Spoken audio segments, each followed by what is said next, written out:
Hello guys, तो स्वागत है आप सभी का पीएस एक्सप्लेन चैनल में। तो लास्ट एपिसोड में हमने देखा था टोनी के लगातार हर कंपटीशन जीतने की वजह से जियानन काफी ज्यादा परेशान हो गया होता है।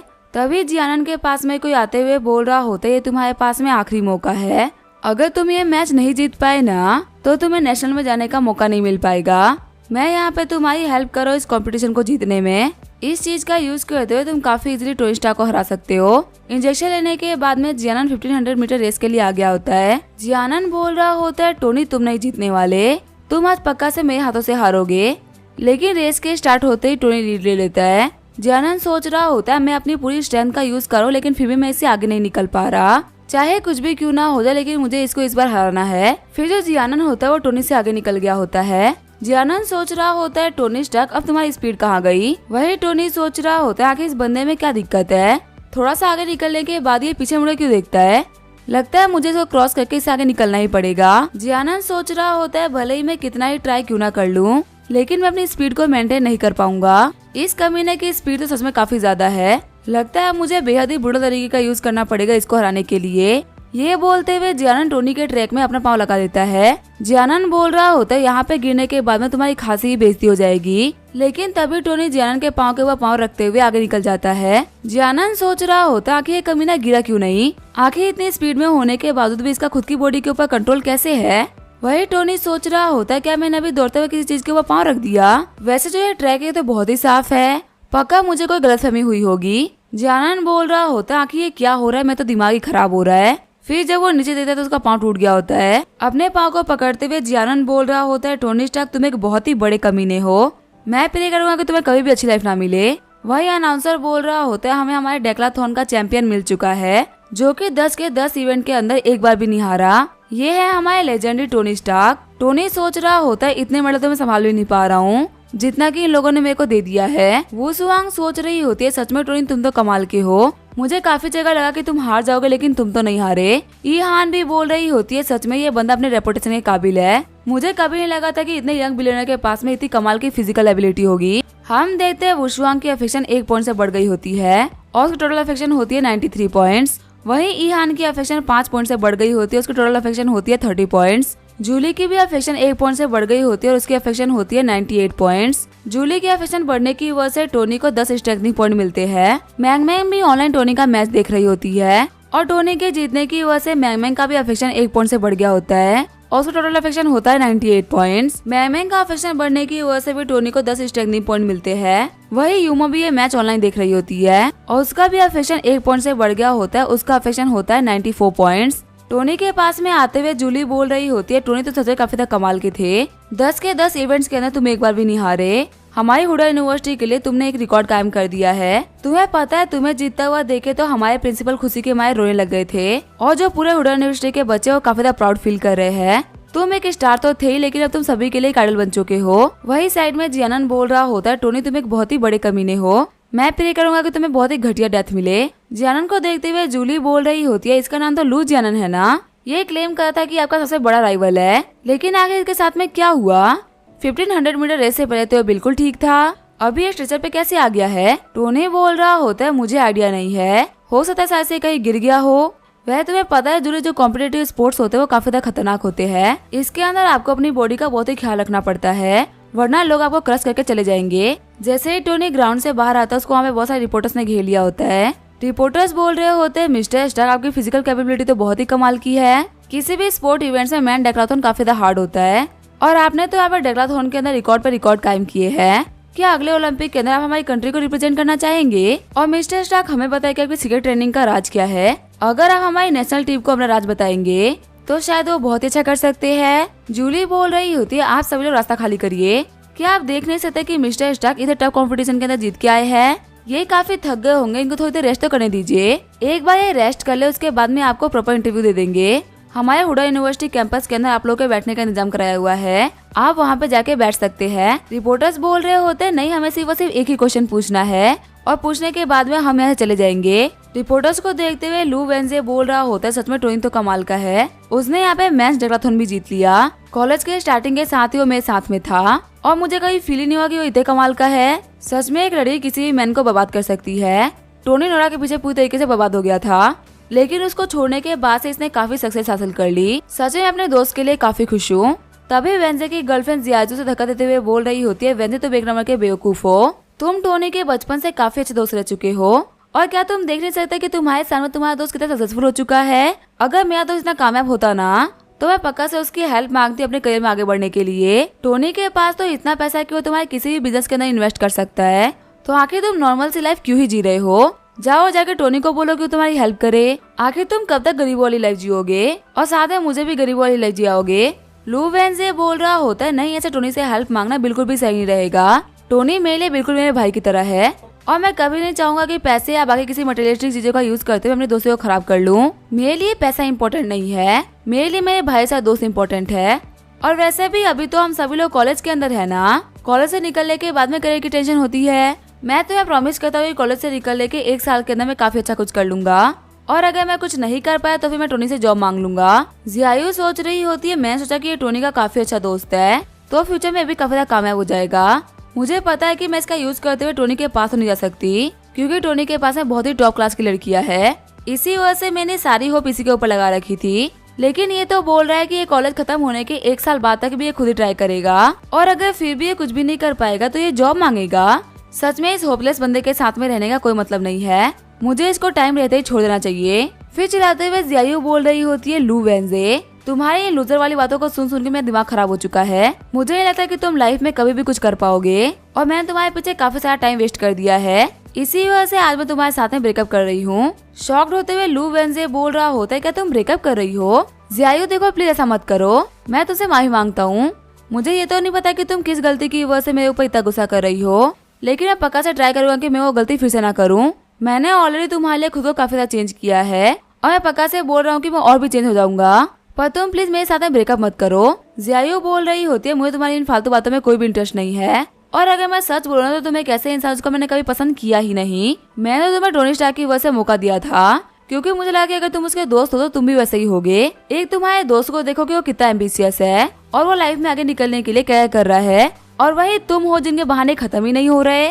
तुम्हारे ऐसा इंसान जिसके अंदर एम्बिशन नहीं है ना, वो लाइफ में कुछ भी नहीं कर सकता। तो इसी वजह से अब मैं ऐसा जा रही हूँ। हाँ, मैं तुम्हारा नंबर कभी ब्लॉक नहीं करूंगी, लेकिन मुझे लाइफ में कभी भी कांटेक्ट मत करना। जियायू सोच रही होती है, इस बेकार से बंदे के पीछे मैंने अपना कुछ टाइम खराब कर दिया।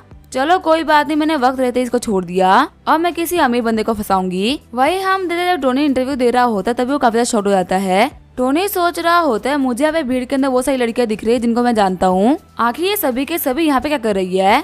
अगर ये सभी एक साथ मिल गई तो चीजें काफी ज्यादा कॉम्प्लिकेट हो सकती है। मेरे अफेक्शन लिस्ट के अंदर जितनी भी लड़कियां है ना, वो सारी की सारी भीड़ में खड़ी है। अकेले में तो इन लोगों से डील करना काफी आसान होता है, लेकिन आखिर में एक साथ इन सभी को क्या बोलूंगा और कहीं ऐसा ना हो जाए कि मेरे चक्कर में लोग फाइट कर ले। वैसे भी मीडिया के अंदर मैं प्लेबॉय के नाम से काफी ज्यादा फेमस हूँ। अगर इतनी सुंदर लड़कियां मेरे लिए फाइट करेंगी ना तो मेरा नाम तो और भी ज्यादा खराब हो जाएगा। मुझे कैसे भी करके इस कंडीशन को अवॉइड करना होगा और यहाँ से निकलना होगा।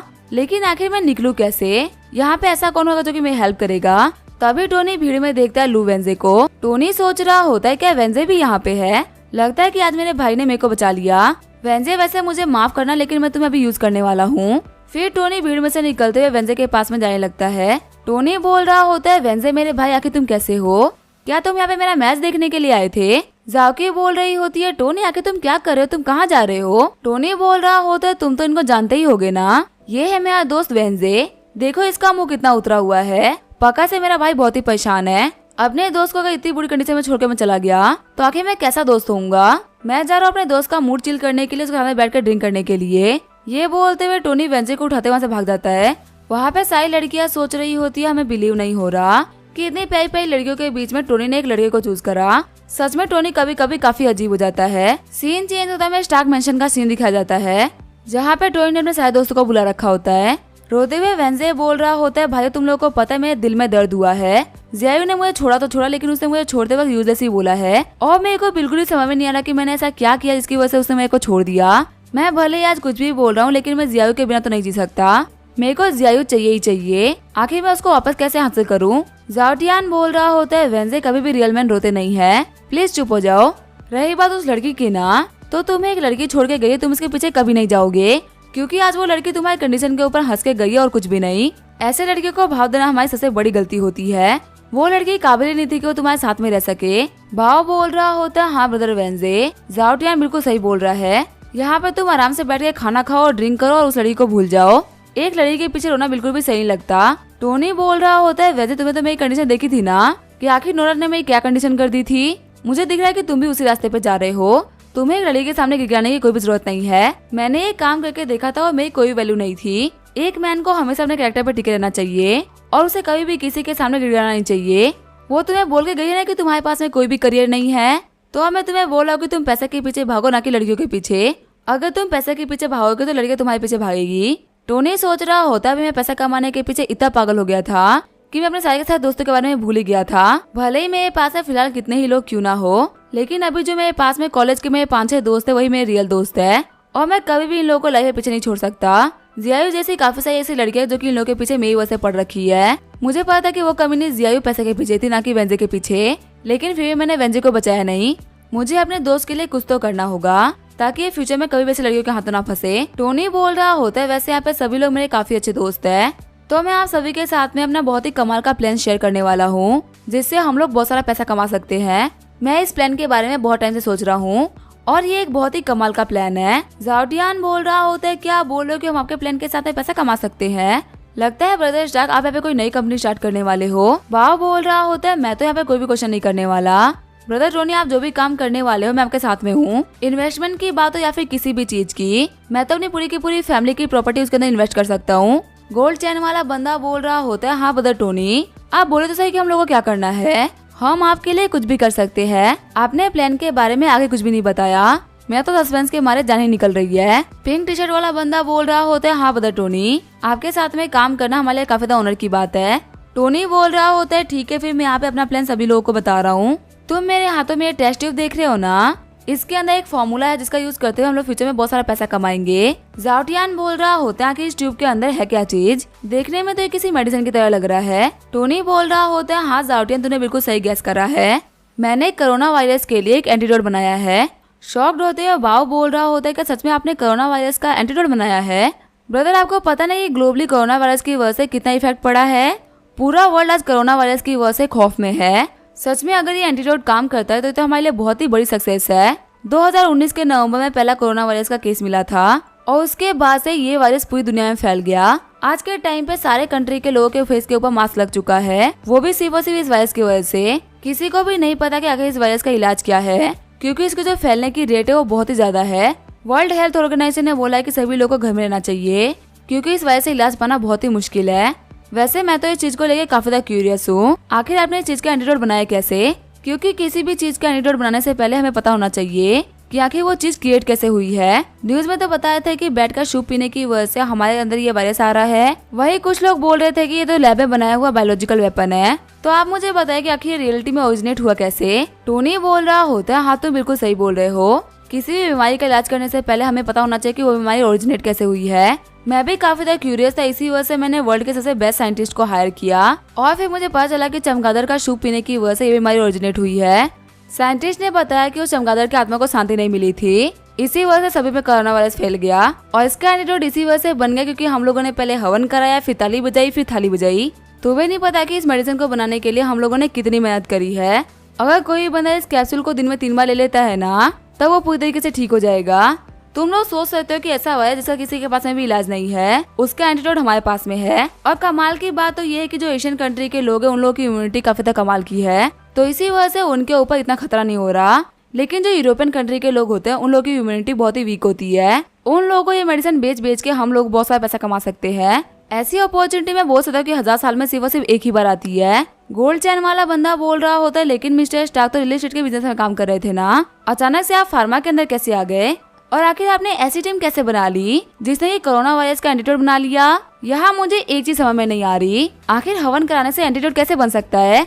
पिंक शर्ट वाला बंदा बोल रहा होता है, आखिर क्या ही फर्क पड़ता है कि मेडिसिन कैसे बनी है? मिस्टर स्टार्क एक बिलियनर है और ऐसा तो है नहीं कि वो बिना किसी बात के कुछ भी बोल रहे होंगे। सच में इस मेडिसिन का यूज करते हुए हम लोग बहुत सारा पैसा कमा सकते हैं। अगर तुम इसके ऊपर क्वेश्चन करोगे ना, तो हो सकता है कि मिस्टर स्टार्क तुम्हें इसके अंदर एंटर करने का मौका ना दे। टी शर्ट वाला बंदा बोल रहा होता है, हाँ ये बिल्कुल सही बोल रहा है, ये तो मिस्टर स्टार्क का दिल बहुत ही बड़ा है जिसकी वजह से उन्होंने हमें इतनी बड़ी अपॉर्चुनिटी दे दी। ये तो इम्पॉसिबल है कि हम इस मेडिसिन का यूज करते हुए पैसा नहीं कमा पाएंगे। टोनी बोल रहा होता है, मैं सोच रहा हूँ कि मैं खुद की फार्मा कंपनी स्टेब्लिश करूँ और यहाँ पे मेरे जितने भी दोस्त बैठे हुए हैं ना, उन सभी को मेरे शेयर्स खरीदने का मौका मिलेगा, वो भी सबसे पहले।